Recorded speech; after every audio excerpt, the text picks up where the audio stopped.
Bismillahirrahmanirrahim. Assalamualaikum warahmatullahi wabarakatuh. Apa kabarnya kalian semua hari ini? Mudah-mudahan kita semua dalam keadaan sehat selalu ya. Baik, pada pertemuan kali ini kita akan bahas mengenai gempa bumi pada materi lapisan bumi pertemuan keempat.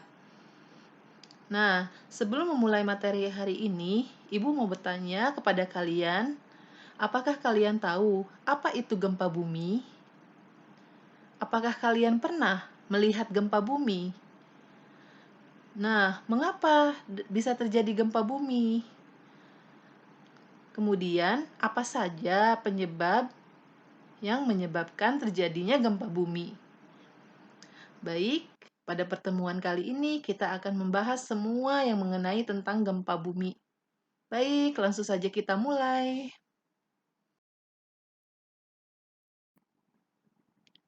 Perhatikan pada gambar. Ini merupakan rangkaian peristiwa tsunami yang ada di Indonesia. Kalian tahu tidak bahwa negara Indonesia kita ini berada pada zona cincin api? Apa itu cincin api? Cincin api atau yang disebut dengan Ring of Fire.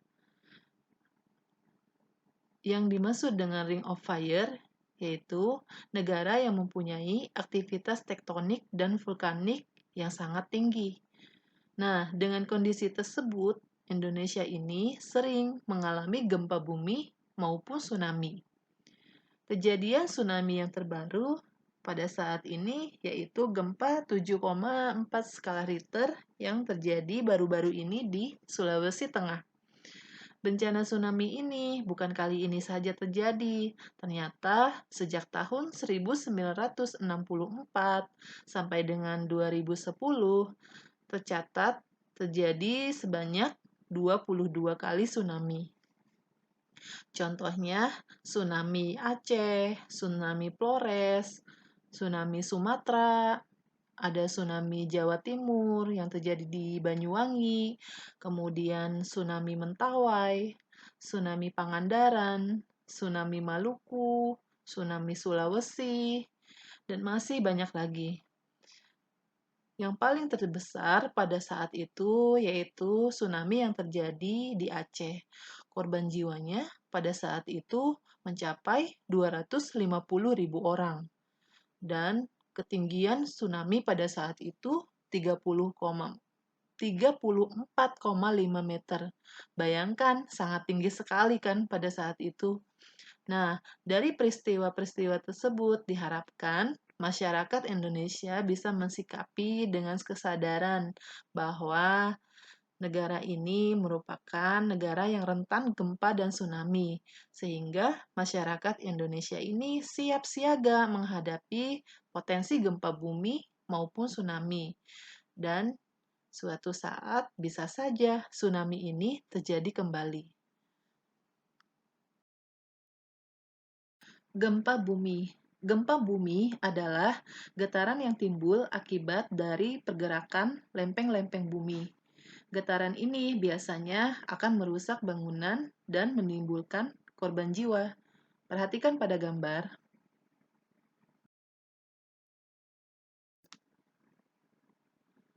Ada 3 macam gerakan lempeng bumi yang dapat menyebabkan gempa bumi. Pertama, gempa bumi yang disebabkan oleh gesekan patahan atau sesar yang saling bergeser. Lempeng-lempeng tersebut kemudian akan bergesekan, sehingga menimbulkan getaran dan muncullah gempa bumi.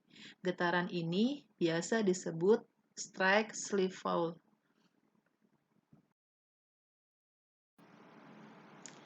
Selanjutnya, perhatikan pada gambar.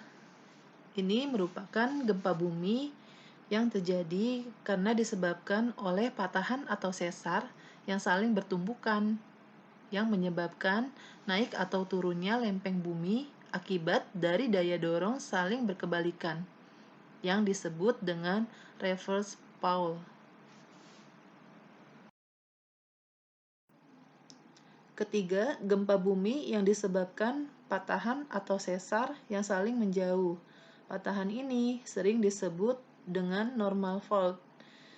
Itu tadi gerakan patahan atau sesar yang dapat menyebabkan gempa bumi. Berikutnya, kita akan mempelajari mengenai titik pusat gempa.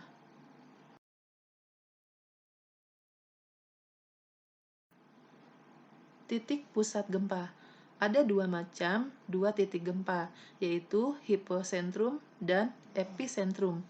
Hiposentrum adalah titik pusat gempa yang ada di dalam bumi, sementara epicentrum yaitu titik pusat gempa yang ada di permukaan bumi. Titik-titik pusat gempa itu akan menghasilkan gelombang gempa yang disebut dengan seismik. Selanjutnya, tsunami. Perhatikan pada gambar. Tsunami adalah gelombang air laut yang besar akibat gempa bumi yang terjadi di dasar laut. Biasanya, ciri-ciri yang akan terjadinya tsunami yaitu air laut di pantai surut secara tiba-tiba setelah terjadinya gempa bumi di dasar laut. Kemudian, seismograf. Seismograf adalah alat untuk mencatat gelombang gempa atau yang disebut dengan seismik, berupa tabung kertas yang berputar dan jarum pena sebagai pencatat. Pena ini akan menggambarkan grafik gelombang seismik dan hasilnya disebut dengan seismogram. Sekarang kita akan memasuki lapisan hidrosfer. Lapisan hidrosfer yaitu lapisan air yang meliputi bumi, di mana hampir 70% bumi kita ini terdiri dari air. Hidrosfer ini meliputi air yang ada di dalam tanah, air yang ada di dalam danau, di dalam sungai, di dalam laut, air di dalam samudra, maupun di dalam uap air. Siklus hidrologi air. Siklus hidrologi air adalah proses daur ulang laut secara terus-menerus di bumi. Perhatikan pada gambar, siklus air ini dimulai ketika air di perairan, di laut maupun di sungai akan mengalami penguapan yang disebut dengan evaporasi, dan air tanah pun akan menguap yang disebut dengan transpirasi. Air yang menguap tersebut kemudian berubah menjadi awan, lalu awan tertiup oleh angin dan mengalami pendinginan, yang prosesnya disebut dengan kondensasi, sehingga muncullah titik-titik hujan dan muncullah hujan, yang prosesnya disebut dengan presipitasi. Lalu air hujan yang jatuh ke bumi akan kembali lagi ke perairan, kemudian kembali menguap, membentuk awan. Awan tersebut mengalami kondensasi atau pendinginan dan akhirnya terjadi lagi presipitasi atau turun hujan kembali. Begitu seterusnya sehingga terbentuk suatu siklus air yang tidak akan pernah terputus yang disebut dengan siklus hidrologi air.